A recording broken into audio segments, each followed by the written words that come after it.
মার্কিন president Donald ট্রাম্পের টেবিলে এখন ইরান হামলার একগুচ্ছ নকশা। তেহরানের শাসকদের প্রতি ট্রাম্পের হুঙ্কার লকড অ্যান্ড লোডেড, অর্থাৎ যে কোনো মুহূর্তে বারুদে আগুন জ্বলে উঠতে পারে। ওবামা কিংবা বাইডেনের মতো আলোচনার টেবিলে সময় নষ্ট না করে বা সিদ্ধান্তহীনতায় না ভুগে ট্রাম্প নিজেকে দেখতে চান অ্যাকশন হিরো হিসেবে। তিনি ইরানের বিক্ষুব্ধ জনতাকে উদ্ধারের দোহাই দিয়ে সামরিক আগ্রাসনের স্বপ্ন দেখছেন, কিন্তু সমরবিদ আর বিশ্লেষকরা ট্রাম্পের এই খায়েশকে দেখছেন খাদের কিনারে দাঁড়িয়ে লাফ দেওয়ার মতো আত্মঘাতী সিদ্ধান্ত হিসেবে। ট্রাম্পের সামনে যে তিনটি পথ খোলা, তার প্রতিটি যেন এক একটি মরণ ফাঁদ। প্রথম অপশনটি তথাকথিত প্রতীকী হামলা।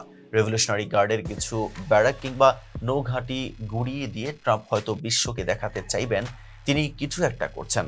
কিন্তু বাস্তবতা হলো, পারস্য উপসাগরে এখন আমেরিকার বিমানবাহী রণতরীর বিশাল বহর নেই। হামলার জন্য নির্ভর করতে হবে কাতার বা সৌদি আরবের ঘাঁটির উপর, যারা ইরানের পাল্টা ক্ষেপণাস্ত্রের ভয়ে তটস্থ। তাছাড়া কয়েকটি ভবন ধ্বংস হলে বাসিজ বাহিনীর দমন পীড়ন থামবে না। খামেনি এর চেয়েও কঠিন পরিস্থিতিতে টিকে থাকার ওস্তাদ। উল্টো এই হামলাকে বিদেশি ষড়যন্ত্র বলে চালিয়ে দিয়ে শাসকরা আরও বেপরোয়া হয়ে উঠবে, যা শেষ পর্যন্ত বিক্ষোভকারীদের কফিনে শেষ পেরেক ঠুকে দিতে পারে। ট্রাম্পের দ্বিতীয় বাজিটি আরো ভয়াবহ। সরাসরি আয়াতুল্লাহ খামেনি ও শীর্ষ কমান্ডারদের সরিয়ে দেওয়া। শুনতে রোমাঞ্চকর মনে হলেও এর পরিণতি হতে পারে বিভীষিকাময়। 1,90,000 সদস্যের দুর্ধর্ষ রেভলিউশনারি গার্ড কোর নেতৃত্বহীন হয়ে ধুয়ে মুছে যাবে না, বরং ক্ষমতার শূন্যতায় তারা হয়ে উঠবে হিংস্র সামরিক জান্তা। গণতন্ত্রের বদলে তখন ইরানে কায়েম হবে এমন এক নিষ্ঠুর শাসন ব্যবস্থা, যা বর্তমান ধর্মতান্ত্রিক শাসনের চেয়েও ভয়াবহ।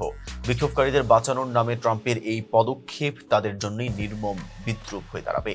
তৃতীয় পথটি হলো দীর্ঘমেয়াদী সামরিক অভিযান চালিয়ে ইরানের রাষ্ট্র কাঠামো ধসিয়ে দেওয়া। লিবিয়া, ইরাক বা ইয়েমেনের ধ্বংসস্তূপের দিকে তাকালেই বোঝা যায় এর ফল কি হতে পারে। কেন্দ্রীয় নিয়ন্ত্রণ ভেঙে পড়লে ইরান জাতিগত ও আঞ্চলিক সংঘাতে টুকরো টুকরো হয়ে যাবে। বছর পর বছর দমন পীড়নে ইরানের বিরোধী দল বা নাগরিক সমাজ এতটাই দুর্বল যে রাষ্ট্র চালানোর মতো কোনো ঐক্যবদ্ধ কাঠামো তাদের নেই। ফলে ক্রুজ মিসাইল দিয়ে অবকাঠামো ধ্বংস করলে সেখানে গণতন্ত্র আসবে না, আসবে গৃহযুদ্ধ আর রক্তগঙ্গা। অলংকারপূর্ণ বুলি সরিয়ে দিলে রূঢ় বাস্তবতা হলো, ট্রাম্পের হাতে আসলে জাদুকরী কোনো সামরিক সমাধান নেই। রাজনৈতিক চাপে বা নিজের ইগোর কারণে তিনি হয়তো হামলার নির্দেশ দিতে পারেন, কিন্তু যারা আকাশের বুক চিরে আমেরিকার বিমানে করে মুক্তি আসার স্বপ্ন দেখছেন তারা বোকার স্বর্গে বাস করছেন। ওয়াশিংটন হয়তো সীমিত সহায়তা করতে পারে, কিন্তু ক্রুজ মিসাইল দিয়ে কখনো স্বাধীনতা কেনা যায় না।